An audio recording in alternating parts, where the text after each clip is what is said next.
what was it about it that spoke to you that made you want to both play this part and shepherd the story to the screen as a producer? It was early 2019, I believe, that my producing partner, Kelly Carmichael, sent me the article. And I mean, as soon as I read it, I knew it was fascinating because, of course, I'd always known that there's undercover cops. We see so many movies about them infiltrating groups, seeking the safe, but never did I realize that it happened online. And that this woman that they profiled in this article, they called her Kay in the article, this double life she led and how fascinating it was. So I was on board pretty quickly. And I'm curious, did you ever actually get to interact with the real person who this is based on that you were playing? And if so, what was that like and how did it inform your approach? I did. I had the opportunity to talk to her on the phone. It was very similar, actually, with the woman I played in 0-30, because in both scenarios, I was playing a woman who was still in a job where the secrecy is so important to their safety, to their family's safety. So I was able to talk to her on the phone, but I made sure to not take anything that was too identifiable to let anyone know where she was. And she had a great way of talking that the second I was talking, I was like, oh, I can't wait. And then I realized, no, that's too identifiable. So instead I asked her questions like her interior life. So nothing exterior about how she looked like or how she sounded like, but the things that she felt, the things she felt about her job, things she felt about being a mom. Then I asked her things like, what's your favorite music? What kind of food you eat? What's your favorite color? Because all of that then would drop me into the character. Even though it's not based on her, it's inspired by her, but it still dropped me into what I was preparing. What were some of the things she told you? Was there anything that surprised you that she told you? It was surprising at first, but then as I started playing a lot of these real women, these stories, it becomes less surprising because they all have one thing in common, except for Molly Bloom. But for the most, like this, The Good Nurse, 0-30, to some extent, because Maya also too is very confident. Whenever I would say something like, wow, it's really incredible what you're doing, and thank you so much for your service, she would always brush it away. And like, oh no, I'm not doing anything that special. She always would not take credit for it. Same with the character, The Good Nurse. No, anyone would do what I do, And it was very helpful, and also, I believe you guys saw the first episode when she says, don't call me Savant. They call her Savant, don't call me that. It's that kind of thing of not wanting to, I think, accept the weight of what you're doing. And so they kind of just diminish the sacrifices they're making and what they're doing to keep us safe, I think probably in order to stay sane. You mentioning that you were learning about this woman's inner life and everything, and one of the things that's really cool about this show, especially as it goes on in later episodes, is that she's so often, this is a character who's constantly keeping things from other people, not just the people she's investigating, but people in her own life who she loves. And so I'm wondering, for you as an actor, is that more challenging? Is it exciting? Is it a little bit of both? This idea that you have to play this person where you kind of have to let the audience in on things without signaling them and without giving it away to the other people in the scene, if that makes sense. That's my favorite thing as an actor, is playing two things at once. I love when I say, the interior life versus the exterior. I love the idea of what is my character thinking versus what are they saying? And not always are they the same. And I find that to be really exciting when there's a fight. There's something happening inside of someone that they're trying to hide from the person that they're having a conversation with.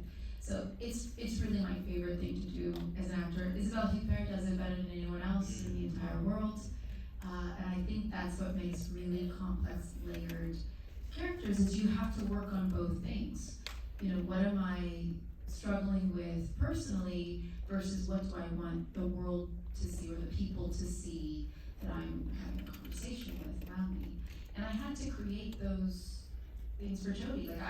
You guys, there's some, I don't want to give it all away, there's a lot of things that start to make a lot of sense later in future episodes of why Jodie does the things she does and the work she does, the darkness inside of her, where did that come from and why is she so good at her job?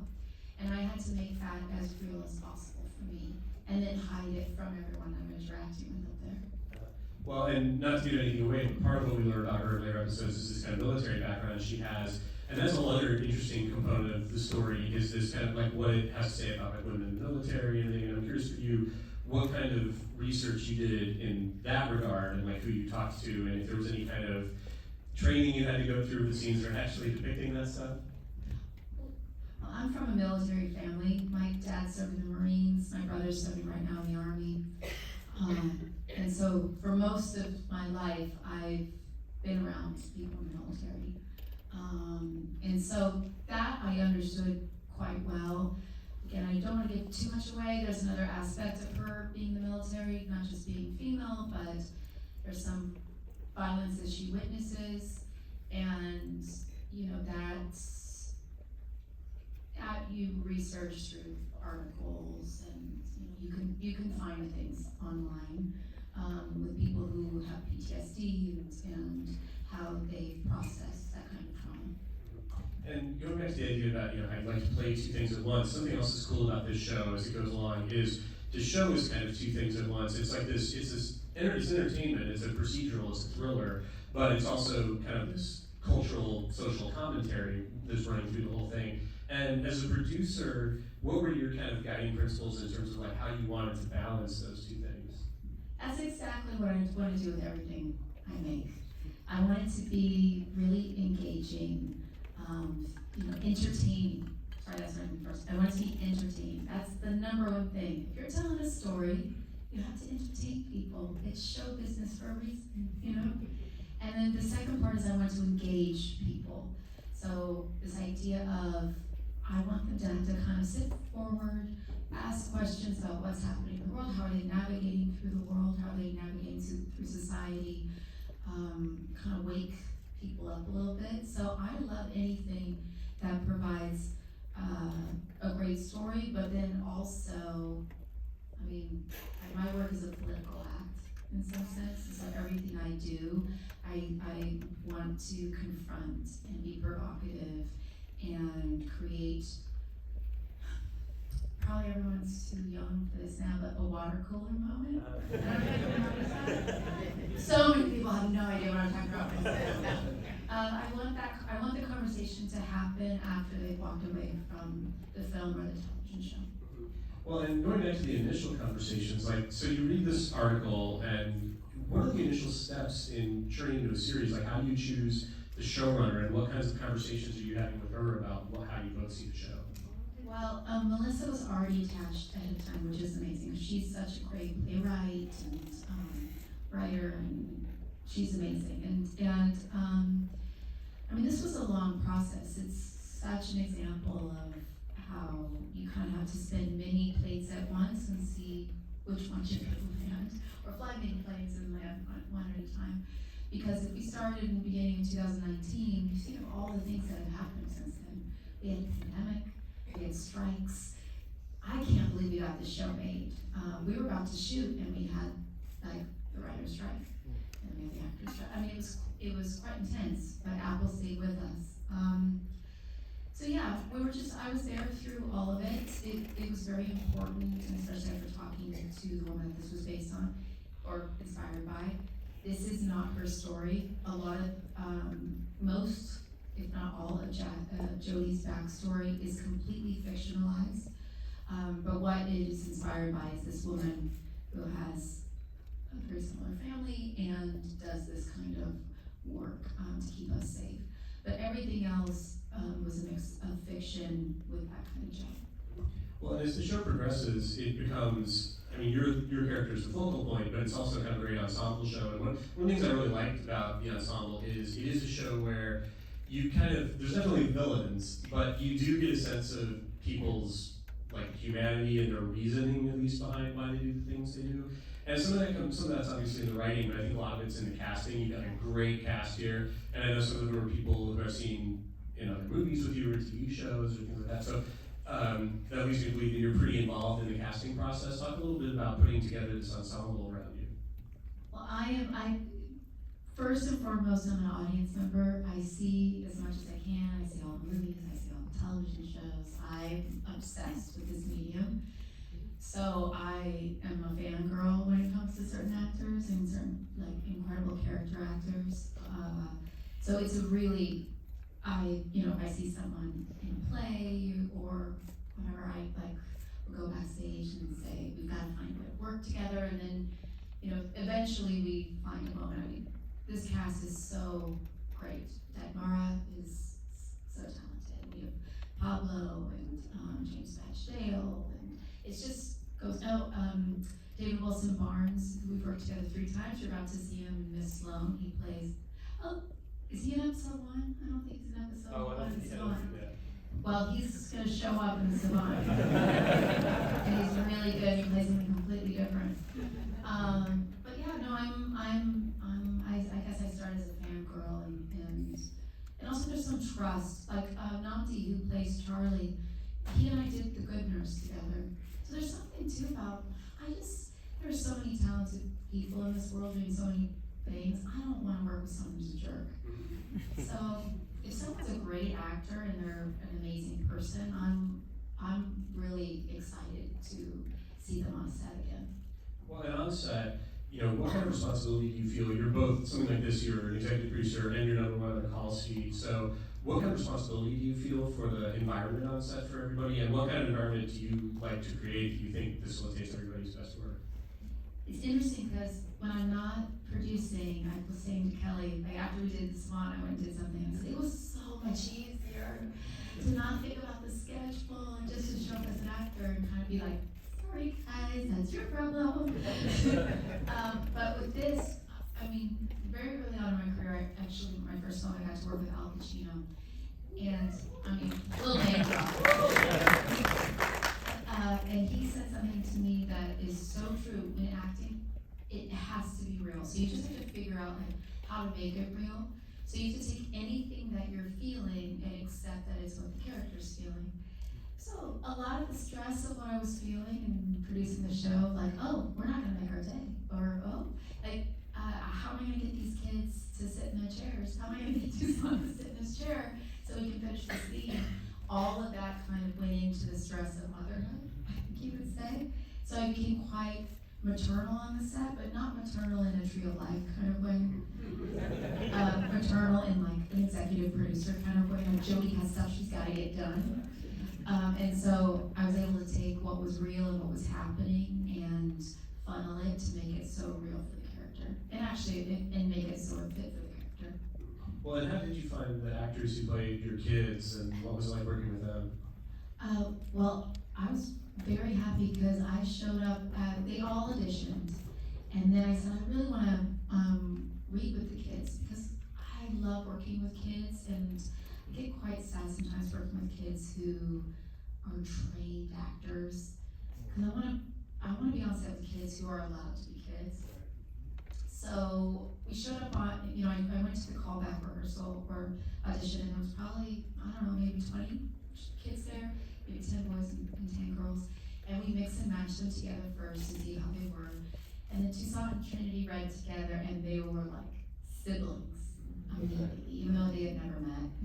And it was really exciting to see. And then I read with them. I mean, we improv'd actually during a lot of the audition, and we improv'd during every scene, I think, of the show. We followed the guidelines of the scene and say the script that we're supposed to say, but then also we improv on top of it. So they were free. That's why I also like to improv with kids, because sometimes if they're trained actors, they really can't improv because they planned it so much ahead of time that there's no wiggle room in terms of their performance. But a kid that can just improv and be present in the space, I think that's the best gift, because then they make me more present. Something else I wanted to ask you about was the importance of costumes in terms of building your character, because like I was a huge fan of George and Tammy, and I know it was the same costume designer, and then in preparing for that I looked up and realized you worked with them something like 6 times. Yeah. So talk a little bit about that collaboration and how important that is to you as an actor. Mitchell's so wonderful, and we met on the Eyes of Tammy Faye. And the thing that kind of struck me about him is I like to show up to my costume fitting. I'm not method, but I like to show up looking as much like the character as possible, because because I found in the past that if I do a costume fitting, if I went right now and did a costume fitting, the director would see the way my hair and makeup was, and then when I got close to shoot, they'd be like, we want a look more like that. They start to wed to the idea of the images they had from you when they first saw you in the costumes. So I try to, before I do any fitting, I'm wearing the wig, I'm doing the hair and makeup of the character I'm gonna play. So immediately the director starts to see me when they in the costumes as the character, not as Jessica. And I found that to be, the second I started doing that, it changed everything. It was amazing. And Mitchell creates a boutique. So I showed up and he was like, all right, Tammy, let's go shopping. And I go in this room and he's set up a boutique for all clothes that Tammy Faye Baker, like the most perfect boutique that she would like to shop in. And he does that for every, he was a bit sad that there was no glamour. Yeah. This is very different from what you usually Very different. But I showed up to his boutique for Jody and there was like newspaper clippings on the walls as wallpaper. And he had made it quite like feel present and gritty. And, you know, he understands my emotional journey as an actor, so as soon as I show up from the very first costume fitting, it's set for the character. I love working with him. I'm about to work with him again. Well, and you mentioned, you know, this the stress you brought to the part as an executive producer. What were the biggest logistical challenges on this show, aside from, I guess, the strike And COVID. Yeah. I mean, working with kids is tough because you have kid hours, and we were trying to shoot so much in such a little bit of time. Also, a big challenge was I didn't realize this for some reason until I got on set. Even though I've been there through all the development, the scripts, I got on set the first time to shoot the scenes in front of the computer, and I was like, wait a minute, how is this gonna work visually? And talking to Melissa and Matt, and Matt said, well, I think we're gonna do a voiceover. I stopped and said, let's take a peek before we start filming. Because that means a lot of the series, I'm typing. And a lot of the series means I'm just doing this. So can we just try it once where we'll shoot it like that and then let's shoot it again and have me mumble what I'm saying, because it needs to be active. The journey I'm going through, especially with her avatar and Fleshy, she's super active and she starts to unravel a little bit throughout the series. And thank goodness it's when you work with great collaborators are willing to say, okay, we'll shoot it twice. And we did, and I didn't even have to go home. They realized, all right, we're gonna do the vocalizing of the lines. But that was a logistical challenge that had we not been like a solid team, could have been a big problem, I think, in the edit. Things like that, like how do you act with a computer? How do you act with a screen? And for a lot of the show. Well, in the edit, I don't know how involved you were in post, but I was watching when I watched the whole series, I was just thinking, this is a very challenging show from a storytelling perspective because it's so delicate, like what you reveal to the audience and when about all of these people and about her past and all that kind of stuff. How tricky a show was this in the editorial process to kind of get right? Incredibly tricky, because also too, it was really important to me, in all of the research we did, extremism is not one political party. It is both sides of the political spectrum. Yeah. And it's really important, I mean, we've seen over the past few years, it's both sides of the political spectrum. Yeah. And it's important that the show not point any fingers and be lecturing. So that was really important for us to calibrate making the show. Did I answer your question? Yeah, well, just the tricky was an editorial process. Yeah, and that's what I think we got wrong the first pass we saw. Because when I saw it, I was like, no, we gotta pull it back. It felt we needed to humanize the characters more, and I think the first pass, sometimes you just don't know. Like it is someone who's deciding to hurt other people, not a good choice. So there was too many editorial decisions that were villainous rather than humanizing. And so we went back, and it's a very delicate thing to collaborate. Well, and by the time Calibrate. Calibrate, yeah. Well, by the time you're calibrating that, you've been on the show for 5 or 6 years or something, living with this. So in terms of like having the objectivity about what's getting across and how hard it's landing, or if it's landing too hard, do you have like trusted collaborators that you show this stuff to, that you show different cuts to, or how do you figure out if it's working for an audience? I mean, Apple was an amazing collaborator. I'm about to work with them a lot next year, and it was because it was such an incredible experience. So they were amazing. But we also, it wasn't surprising to us. We saw it, we kind of were like, oh, that's not what we intended. So we need to go back and calibrate it in a different way. So in a few minutes we're going to watch Miss Sloane. Do you want to say anything to set that up for people or introduce it? I'm just curious, who here has never seen Miss Sloane before? Oh, this makes me so happy. This is why I chose it. They asked me what movie to choose. So you guys, I love this movie. I love this movie. And it came out in 2016, the weekend after Trump won, which was a disaster for the box office and for a political thriller. It's about a woman in DC. And so it really was like I felt it's had some life online and on streaming, and I hear some comments from people who've seen it, but I love this movie. John Madden is he directed it. We worked together the first time on The Debt. I don't know if any of you know him. He made Shakespeare in Love. He's an amazing director. And David Wilson Barnes is in it, and he was also in George and Tammy with me. He plays our music producer in that series.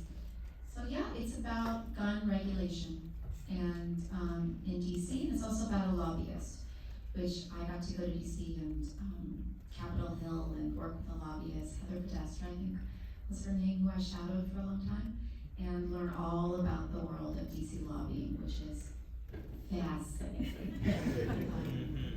And so I'm excited that you guys are going to see it. Yeah, I'm excited to watch it again, and I really appreciate you coming out to talk to me. I love this show, and I want to tell everybody I've seen the whole thing. It's great. It keeps getting better, so definitely again look out for it when it comes on Apple. And thanks so much for coming out and sharing. You guys, this is my theater. I used to live in Florida, California, in a rent-controlled apartment. It was falling apart. It's still there. It's still falling apart. And I would walk to this movie theater and see double features of Hitchcock. I saw Frenzy here, which is a great film.